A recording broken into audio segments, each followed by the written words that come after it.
Hello guys, ఎలా ఉన్నారు? అందరూ బాగున్నారా? మేము కూడా చాలా బాగున్నాము. Welcome back to our channel. మా టైర్డ్ అండ్ స్లీపీ ఫేసెస్ నుంచి ఫ్రెష్ ఫేసెస్ కి అయితే స్విచ్ అయిపోయాము. నైట్ అంతా మంచిగా రెస్ట్ తీసేసుకొని మార్నింగ్ 7 o'clock కల్లా రే చేసి ఫ్రెష్ అయిపోయాము. ఫేసెస్ ఎలా ఉన్నా ఫొటోస్ అండ్ వీడియోస్ ఇంపార్టెంట్ కదా, అవే మెమరీస్. ఇంకా పొద్దున కూడా సేమ్ స్పాట్ లో కొన్ని ఫొటోస్ అండ్ వీడియోస్ అయితే తీసేసుకున్నాము. లాస్ట్ వీడియోలో చెప్పినట్టు మేమైతే ఇవాళ ఒక బఫే ప్లేస్ కి వెళ్తున్నాం అనమాట. అది పెన్సిల్వేనియాలో ఉంది. మేమైతే ఇప్పుడు మేరీల్యాండ్ లో ఉన్నాం కదా, సో అక్కడ నుంచి పెన్సిల్వేనియాకి అయితే ట్రావెల్ చేయాలి. టోటల్ ట్రావెల్ టైం వచ్చేసి 1.5 hours అనమాట. ఇంకా పొద్దున్నే లేచి రెడీ అయిపోయి బ్యాగ్స్ అన్ని సర్దేసుకొని రూమ్ అంతా చెక్అవుట్ చేసేసాము. రూమ్ లో ఏవో కాఫీ పౌడర్స్ ఉన్నాయి కానీ ఇంకా దానికి సంబంధించిన ఎక్విప్మెంట్ అయితే ఏం లేదు, అంటే క్రీమ్, షుగర్ అట్లాంటివి. సో ఇంకా బయట తీసుకుందామని చెప్పి అనుకున్నాము, కానీ దారిలో అయితే ఏం కనిపించలేదు. ఇంకా స్పెసిఫిక్గా ఆగటం ఎందుకని చెప్పి ఇంకెక్కడ ఆగకుండా స్టార్ట్ అయిపోయాము, ఎలాగూ తినటానికే కదా అని. బై ద వే, నేనైతే ఈ స్వెట్ షర్ట్ వేసేసుకున్నాను. ఇదైతే చాలా కంఫర్టబుల్ గా ఉంటది. మేము 8:30 కల్లా స్టార్ట్ అయిపోయాం అనమాట, కానీ రీచ్ అయ్యేసరికి 10:30 అయిపోయింది. బై గాడ్స్ గ్రేస్ ఇవాళ అయితే ఎండ్ వచ్చింది, కొంచెం వెదర్ అయితే బాగుందనమాట మార్నింగ్. దానివల్ల డ్రైవింగ్ అయితే అసలు ఏమి ఇబ్బంది అవ్వలేదు. ఫైనల్ గా ఈ బఫే ప్లేస్ కి అయితే రీచ్ అయిపోయాం అనమాట. దీని పేరు వచ్చేసి షేడీ మేపుల్ స్మోకెస్ బోర్డ్. ఇది వచ్చేసి ల్యాంకాస్టర్ పెన్సిల్వేనియాలో ఉంది. ఇది యునైటెడ్ స్టేట్స్ లో లార్జెస్ట్ రెస్టారెంట్ అనమాట. దీంట్లో ఒక్కసారి వచ్చేసి 2000 members సీటింగ్ కెపాసిటీ ఉంది. అండ్ ఇదైతే ఒక ఏమిష్ రెస్టారెంట్ అనమాట. దీంట్లో పనిచేసే వాళ్ళు కూడా అందరూ ఏమిష్ పీపులే ఉంటారు. ఏమిష్ అంటే అది కూడా ఒక గ్రూప్ ఆఫ్ కమ్యూనిటీ.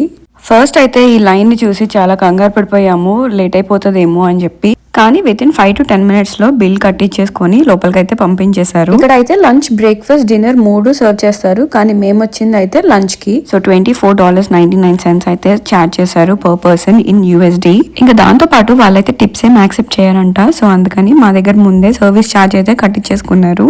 ఎక్కడ మిరర్స్ కనిపిస్తే అక్కడ వీడియోస్, ఫొటోస్ తీయడం మొదలు పెట్టాను. ఎందుకంటే ఫొటోస్, వీడియోస్ చాలా ఇంపార్టెంట్ కదా, అవే మెమరీస్. మరి వాష్రూమ్ ని కూడా వదిలిపెట్టకుండా వీడియో తీసాను. ఇంకా దాంట్లో వచ్చేసి సోఫాస్ కూడా వేసి ఉంచారనమాట. ఇక్కడైతే కిడ్స్ కూర్చొని రిలాక్స్ అయిపోతున్నారు. ఇక్కడ ఒక ప్రో టిప్ ఏంటి అంటే, మీరు మీ బర్త్డే రోజు కనుక ఈ రెస్టారెంట్ ని విజిట్ చేస్తే ఈ బఫే అంతా ఫ్రీ ఆఫ్ కాస్ట్ అనమాట. కానీ వెరిఫికేషన్ పర్పసెస్ కి ID అయితే క్యారీ చేయాలి. అన్ఫార్చునేట్లీ మేము వెళ్ళిన రోజు అయితే మాకు ఏ అకేషన్స్ లేవు. బిల్ పే చేసి లోపలికి వెళ్ళగానే వాళ్ళే మన దగ్గరకు వచ్చి ఒక టేబుల్ అయితే అలొకేట్ చేస్తారు. మేమైతే కోజీ టేబుల్ సెలెక్ట్ చేసుకున్నాము, ఓపెన్ గా కాకుండా ఇలా వాల్స్ ఉండేటట్టు. అంటే ఎంత తిన్నా ఎవరు చూసి దిష్టి పెట్టరు కదా, అందుకని. Okay, the wait is over. ఇక మొదలెడదామా? ఫ్రైడ్ చికెన్ నుంచి స్టార్ట్ చేసి ముందుకు వెళ్దాము. పక్కన మీట్ బాల్స్ ఉన్నాయి, బార్బిక్యూ వింగ్స్ ఉన్నాయి, హాట్ వింగ్స్ ఉన్నాయి. ఒక్కొక్కటిగా అన్ని ప్లేట్లో వేసేసుకుందాం. ఇవి వచ్చేసి రోస్టెడ్ డక్ లెగ్స్. అప్పుడే fresh batch of fried shrimp అయితే పెట్టారు. ఇవైతే హైలైట్ ఉన్నాయి. నేనైతే అది ఇది అని పార్షియాలిటీ లేకుండా అన్ని ట్రై చేశాను. ఈ బుఫే లెంగ్త్ వచ్చేసి 20 feet అంట. సో అన్ని వెరైటీస్ ఆఫ్ ఫుడ్ అయితే ఉంటది.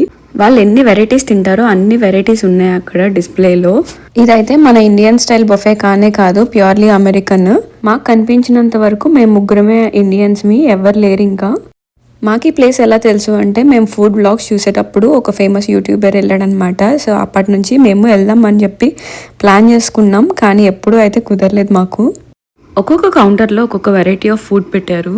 ఇక్కడ వచ్చేసి white basmati rice, mashed potato, ఇంకా అటు వచ్చేసేమో చికెన్ హార్ట్స్ ఉన్నాయి, రోస్ట్ చేసినవి. చిన్న డిస్క్లైమర్ ఏంటి అంటే, మీరు కనుక ఈ ఫుడ్ కానీ ఎప్పుడు తిని చూసి ఉండకపోతే ఈ వీడియో స్కిప్ చేసేయండి. ఇంక ఇది వచ్చేసి నూడిల్ కౌంటర్ అనమాట. దాంట్లో noodles, sweet corn, Sathe vegetables, దాంతోపాటు 2 kinds ఆఫ్ మీట్ ఉంది. ఇంక ఇటు వచ్చేసి క్యారెట్స్, ఆస్ప్రాగస్ ఇంకా అట్లా ఉన్నాయన్నమాట.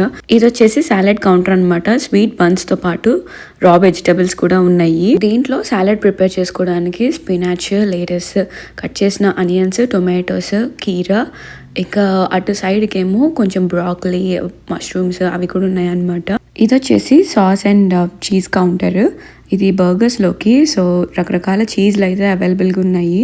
దాంతోపాటు పికిల్డ్ ఎగ్స్, పికిల్డ్ బీట్రూట్స్, అట్లా డిఫరెంట్ వెజిటబుల్స్ కూడా ఉన్నాయి. అలానే పాస్తా సాలెడ్స్ కూడా ఉన్నాయి అటుపక్క. ఇది వచ్చేసి ఇటాలియన్ కౌంటర్ అనమాట. దీంట్లో ఏమో అన్ని పాస్తా, నూడిల్స్, ఇంకా పాస్తాలో మిక్స్ చేసుకోవడానికి డిఫరెంట్ సాసెస్ అయితే ఉన్నాయి అనమాట. వీళ్ళ స్పెషాలిటీ ఏంటంటే లైవ్ కౌంటర్స్ కూడా ఉన్నాయి. ఇంక ఇక్కడైతే బర్గర్ లోకి ప్యాటీస్ ప్రిపేర్ చేస్తున్నారు. ఇది ఒక లైవ్ కౌంటర్. అలానే పిజ్జాకి కూడా సెపరేట్ కౌంటర్ అయితే ఉంది. ఇంక ఇది వచ్చేసి బ్రిస్కెట్ కౌంటర్, పక్కనే ప్లేట్స్ ఉన్నాయి. ఇంకా ఈమె వచ్చేసి బ్రిస్కెట్ ని కట్ చేసి ఇస్తుంది లైవ్ లోనే. ఇదైతే వాళ్ళు ఎన్నో అవర్స్ ప్రిపేర్ చేస్తారు. ఐ థింక్ మినిమం ఒక 15 to 18 అవర్స్ ప్రిపేర్ చేస్తారు అనుకుంటా, స్మోక్ చేసి.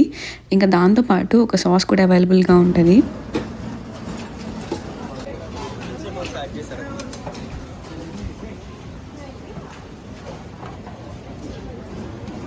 ఇవన్నీ ఒక ఎత్తు అయితే వీళ్ళ దగ్గర ఉండే డిజర్ట్స్ అయితే టాప్ నాచ్ అనే చెప్పాలి. వీళ్ళ దగ్గర ఎన్ని టైప్స్ ఆఫ్ డిజర్ట్స్ ఉన్నాయి అంటే అసలు చెప్పలేము, చాలా బాగున్నాయి. కానీ ఇంకా ఇది వచ్చేసి లైవ్ ఐస్ క్రీమ్ కౌంటర్ అనమాట, దానిపైన స్ప్రింకిల్స్ యాడ్ చేసుకోవడానికి. ఇంకా పక్కన హాట్ చాక్లెట్, ఫ్రెష్ ఫ్రూట్స్ కూడా ఉన్నాయి. ఐస్ క్రీమ్స్ ఉన్నాయి, దాంట్లో కూడా చాలా వెరైటీస్ ఉన్నాయి అనమాట. ఇక్కడ మీరు చూస్తున్నారు కదా. ఇంక ఇవి వచ్చేసి డిఫరెంట్ టైప్స్ ఆఫ్ కేక్స్. మేమేం చేసాము అని అంటే అందరం ఒక్కొక్కటి తీసుకోకుండా ముగ్గురం కలిపి చాలా వెరైటీస్ పిక్ చేసాము, సో దట్ అన్ని టేస్ట్ చేయొచ్చు కదా. ఇవేమో cheese cakes with different toppings అనమాట. బ్లూబెర్రీ, పీచ్, ఇట్లా డిఫరెంట్గా టాపింగ్స్ అయితే ఉన్నాయి చీజ్ కేక్స్ మీద. అన్ని టేస్ట్ చేసాము, చాలా బాగున్నాయి. ఇది వచ్చేసి బ్రెడ్ కౌంటర్ అనమాట. నాకైతే ఇక్కడ కార్న్ బ్రెడ్ కనిపించింది. యుఎస్ వచ్చి కార్న్ బ్రెడ్ తినకపోతే ఎలాగా. ఈ కార్న్ బ్రెడ్ ని థ్యాంక్స్ గివింగ్ టైంలో చాలా ఎక్కువ చేస్తారు. నేను ఫస్ట్ టైం అయితే ట్రై చేసినప్పుడు ఫీల్ అయిపోయా. ఇది ఎక్కువ స్వీట్ ఉండదు, దీని టెక్స్చర్ కూడా ఫ్లేకీగా ఉంటుంది అనమాట. టేస్ట్ అయితే చాలా బాగుంటుంది. మీరు ఎప్పుడు ట్రై చేయకపోతే తప్పకుండా ట్రై చేయండి. ఇంకా నెక్స్ట్ వీళ్ళైతే ఇక్కడ థిక్ షేక్ కూడా ట్రై చేస్తున్నారు. చాక్లెట్ ఒక్కటే ఉంది అవైలబుల్గా, సో ఇంకా అదే తీసుకున్నారనమాట ఇద్దరు కలిపి. నేనైతే ట్రై చేయలేదు. ఈ థిక్ షేక్ పక్కనే హాట్ డ్రింక్ కౌంటర్ కూడా ఉంది. ఇక్కడ కాఫీ, హాట్ వాటర్, డీకాఫ్ అన్నీ అవైలబుల్గా ఉన్నాయి. మేమైతే మార్నింగ్ నుంచి కాఫీ తాగలేదు కదా, ఇంకా లాస్ట్లో అయితే ఒక కాఫీ పట్టుకొని వచ్చాము. ఇది వచ్చేసి పిజ్జా కౌంటర్ అనమాట. ఇక్కడ cheese, chicken and pepperoni 3 kinds of pizzas అయితే అవైలబుల్గా ఉన్నాయి. మేమంతా తిని టైం స్పెండ్ చేసేటప్పటికే 3.5 hours అయిపోయింది అనమాట. ఇంకా కింద గిఫ్ట్ షాప్ ఉంది అంటే కొంచెం షాప్ చేద్దాము, ఏముంటాయో చూద్దాం అని చెప్పి వెళ్ళామన్నమాట. పైన రెస్టారెంట్ ఎంత ఉందో కింద గిఫ్ట్ షాప్ కూడా అంతే ఉంది, చాలా పెద్దగా ఉంది. ఇంకా ఆ బేస్మెంట్ కి కిందకి వెళ్ళడానికి అయితే ఇలా స్టెప్స్ అయితే దిగి వెళ్ళాలి లోపలికి.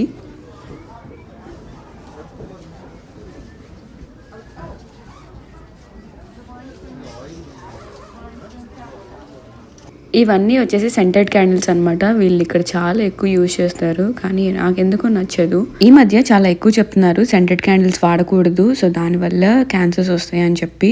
సో అవాయిడ్ చేయడం మంచిది కదా.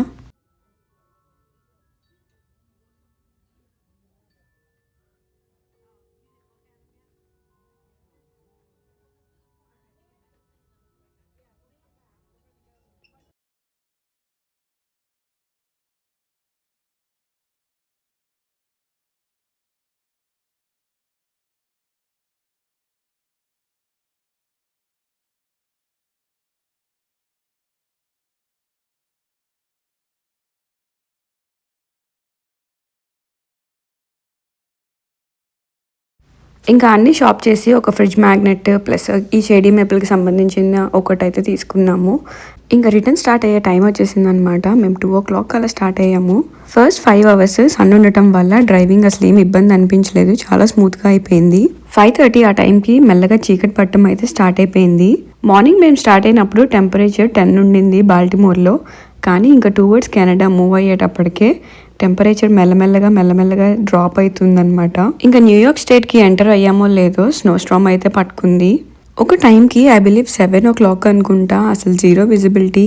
ముందు ఆయన అయితే లైట్స్ వేసుకుంటూ వెళ్తున్నాడు, అయినా అసలు ఏం కనిపించలేదు. స్నో స్ట్రామ్ వల్ల అనుకుంటా చాలా బ్లోయింగ్ స్నో ఉంది.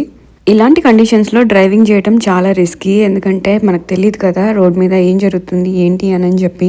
ఇంకా డ్రైవింగ్ ఇబ్బంది అవుతుందని చెప్పి రోడ్ మీద ఆగుదాము, కొంచెం తగ్గాక వెళ్దాం అనుకున్నాం. కానీ మాతో పాటు డ్రైవ్ చేసే వెహికల్స్ ఏమీ ఆగట్లేదు అనమాట, చిన్నగా వెళ్తున్నారు. ఇంకా మేము కూడా ఆ 4 light వేసుకొని అదే స్పీడ్తో కంటిన్యూ అయిపోయాము. వెళ్ళేటప్పుడు వచ్చేటప్పుడు అంతా మా ఊడే డ్రైవ్ చేశాడనమాట, కానీ చాలా ఇబ్బంది అయింది పాపం. ఇలా ఒక 1.5 hour పాటు అయితే డ్రైవింగ్ చాలా ఇబ్బంది అయింది బ్లోయింగ్ స్నో వల్ల. అట్ లాస్ట్ ఇమిగ్రేషన్ కూడా కంప్లీట్ చేసుకొని కెనడాలోకి అయితే ఎంటర్ అయిపోయాము. కెనడియన్ రోడ్స్ అయితే అలవాటే కాబట్టి హైవేస్ కదా, సో ఈజీగా వెళ్ళిపోవచ్చు. కానీ ఈ యుఎస్ రోడ్స్ మాత్రం కొంచెం నారోగా అట్లా ఉన్నాయన్నమాట, కంజెస్టెడ్గా. మేము ఇంటికి రీచ్ అయ్యేసరికి 11 అయిందనమాట.